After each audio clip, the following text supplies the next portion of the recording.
Holy shit, I can't wait for Mag. Damn, that game's gonna be sick.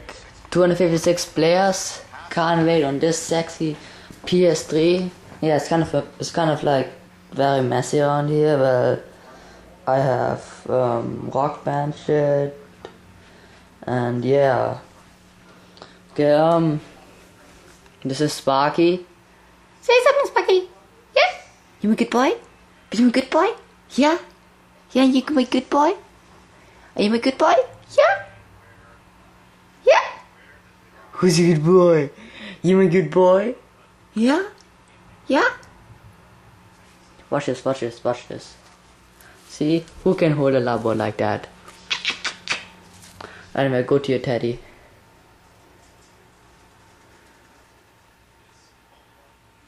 Whoa.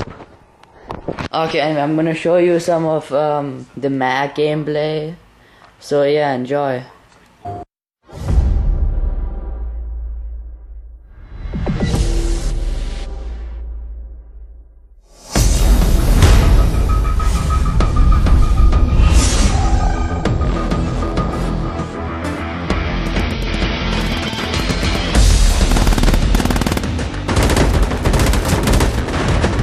So when we started looking at Mag, obviously 256 is a tremendous amount of players.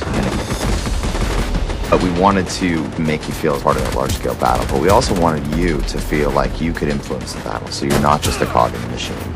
So to do that, we really tried to tap into our command system and break the battlefield down into a lot of opportunities for smaller-scale skirmishes, so you can feel kind of that 8-on-8 squad-based combat. And as you play more, you start to understand how all those 8-on-8 battles start to work together to create this larger experience.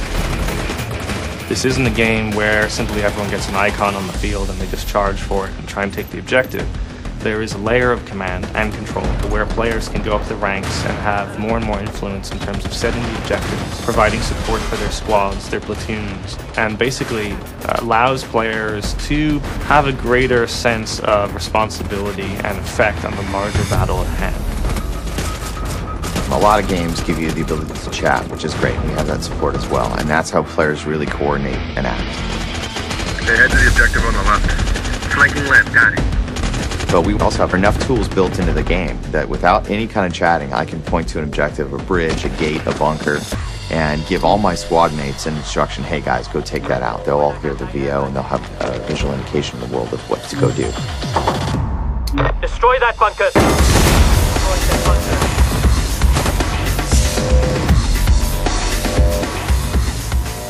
Now, the battle you're about to watch is a Raven assault on a Sever fuel depot.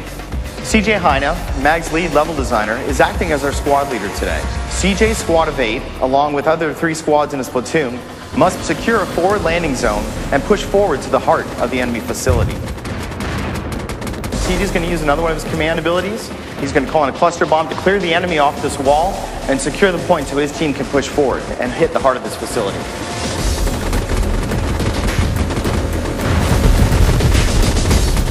Command and control is something more tactical and strategic. With a lot of first-person shooters, you'll go out there, you're very much wanting to get experience points to boost your character, and certainly we have that. But we also have the ability for you to boost your points and to gain influence in the game to become a respected leader. And by being in that role, allow your side to be more successful by commanding and controlling the pace of battle as it plays out.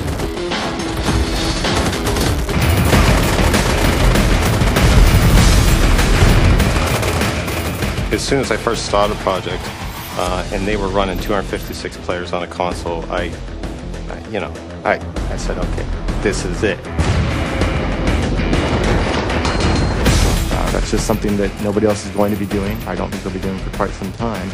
And it really is on the sheer level of being able to pull that off on a rendering level, on a gameplay level. It's not just on the networking level. People have traditionally gone like 16, 32, 64. Past that, I mean, it's no man's land, and we're doing it at 30 frames. You know, that's pretty huge. One of the critical things was that we actually optimized enough so that by the time you hit 256 people all starting to converge in and fight, that your frame rate stays up above 30 and then you have a nice smooth experience.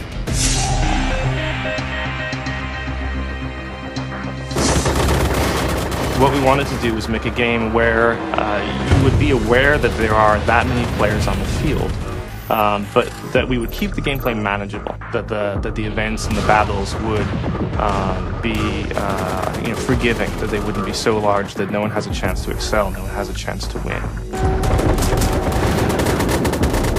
It's involved a lot of new learning experiences for us. We can't look out at other games and say, well, what did they do?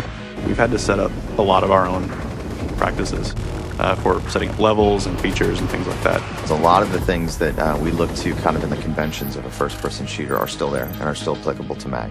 But there's a whole new litany of challenges that we've had to face. We definitely knew that people still have to feel empowered. Nobody wants to feel lost in a 256-player battle.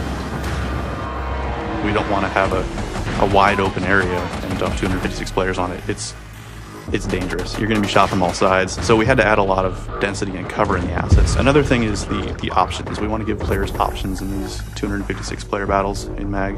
So we have to build all of those into the map to support just kind of the variety of players. So we want to be flexible, setting up areas that new players, it's easy for them to drop in, very accessible, versus more skilled players, let them sneak around. You're looking at crowd behaviors rather than individual behaviors.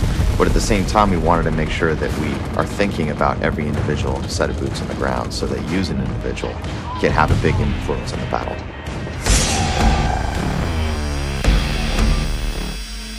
We've set up a lot of the missions to drop players in, find combat within the first couple seconds. It should never be a lack of something to do or shoot at. What aren't you going to see in the game is the question. Big old mortar strikes, grenades going off, flashbangs, airstrikes, you name it, it's probably in there. In other first-person shooters, you might see big events like helicopters going down or explosions or buildings on fire. Those things are all scripted. They're happening outside the gameplay space. In MAG, it's the first-person shooter where all of those things are happening around you as an effective gameplay.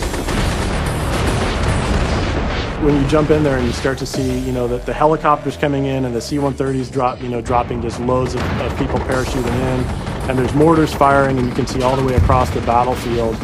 It's really a scale that's difficult to kind of paint the picture for people until they get in and play, but it's something that you're amazed to see.